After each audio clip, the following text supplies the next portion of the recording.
जय श्री राधे। दोस्तों, आप सभी भक्तों का हार्दिक स्वागत है चैनल सनातन धर्म पर। आज की वीडियो में आप सुनेंगे वैशाख महात्मन का 27वां अध्याय। यदि आपने इससे पहले के अध्याय नहीं सुने हैं तो उन्हें भी अवश्य सुन लें।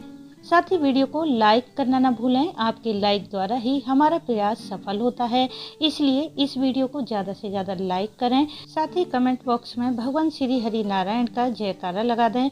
और यदि आप चैनल पर पहली बार आए हैं तो चैनल को सब्सक्राइब करके बेल बटन को भी प्रेस कर लें, जिससे नई वीडियो का नोटिफिकेशन सबसे पहले आपको मिल जाए। भगवान श्री हरि का ध्यान करते हुए शुरू करते हैं वैशाख महात्मन का 27वां अध्याय।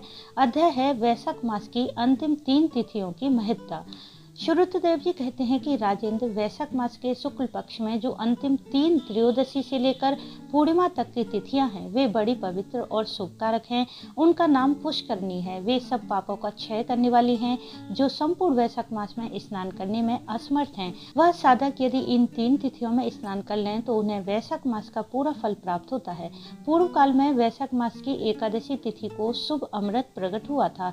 द्वादशी को भगवान विष्णु ने उसकी रक्षा की। त्रयोदशी को उन श्री हरि ने देवताओं को सुधापान कराया और चतुर्दशी को देव विरोधी दैत्यों का संहार किया और पूर्णिमा के दिन समस्त देवताओं को उनका साम्राज्य प्राप्त हो गया।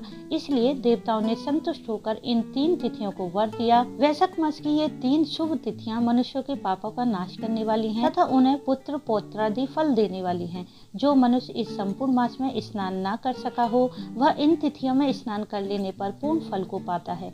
वैशाख मास में लौकिक कामनाओं का नियमन करने पर मनुष्य निश्चय ही भगवान विष्णु का सायुज्य प्राप्त कर लेता है। महीने भर नियम निभाने में असमर्थ मानव यदि उक्त 3 तिथि में कामनाओं का संयम करे तो उतने से ही पूर्ण फल को पाकर भगवान विष्णु के धाम में आनंद का अनुभव करता है। इस प्रकार वर देकर देवता अपने धाम को चले गए। अतः पुष्करणी नाम से प्रसिद्ध अंतिम 3 तिथियां पुण्यदायिनी, समस्त पाप राशि का नाश करने वाली तथा पुत्र पौत्र को बढ़ाने वाली हैं। जो वैशाख मास में अंतिम 3 दिन गीता का पाठ करता है, उसे प्रतिदिन अश्वमेध यज्ञ का फल मिलता है। जो उक्त तीनों दिन विष्णु सहस्त्र नाम का पाठ करता है, उसके पुण्य फल का वर्णन करने में इस भूलोक तथा स्वर्ग लोक में कौन समर्थ है। पूर्णिमा को सहस्त्र नामों के द्वारा भगवान मधुसूदन को दूध से नहलाकर मनुष्य पापहीन वैकुंठ धाम में जाता है।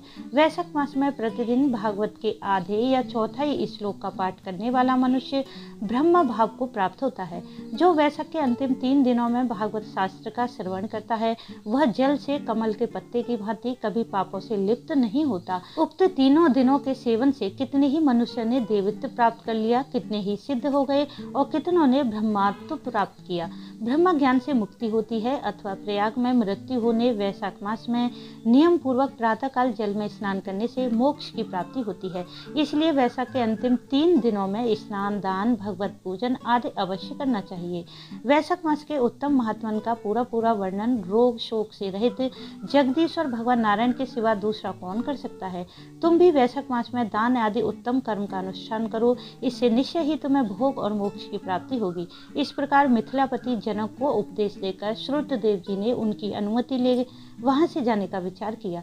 तब राजश्री जनक ने अपने अभ्युदय के लिए उत्तम उत्सव कराया और श्रुतदेव जी को पालकी पर बिठाकर विदा किया। वस्त्र, आभूषण, गौ, भूमि, तिल, स्वर्ण आदि से उनकी पूजा और वंदना करके राजा ने उनकी परिक्रमा की। तत्पश्चात उनसे विदा हो महातेजस्वी परम यशस्वी श्रुतदेव जी संतुष्ट होकर प्रसन्नता पूर्वक वहां से अपने स्थान को चले गए। राजा ने वैशाख मास के धर्म का पालन करके मोक्ष प्राप्त किया। नारद जी कहते हैं, अम्बरीश, यह उत्तम उपाख्यान मैंने तुम्हें सुनाया है, जो कि सब पापों का नाशक तथा संपूर्ण संपत्तियों को देने वाला है। इससे मनुष्य भक्ति, मुक्ति, ज्ञान और मोक्ष पाता है। नारद जी का वचन सुनकर महायशस्वी राजा अम्बरीश मन ही मन प्रसन्न हुए। उन्होंने बाह्य जगत के व्यापारों से निर्वृत्त होकर मुनि को साष्टांग प्रणाम किया और अपने संपूर्ण वैभवों से उनकी पूजा की।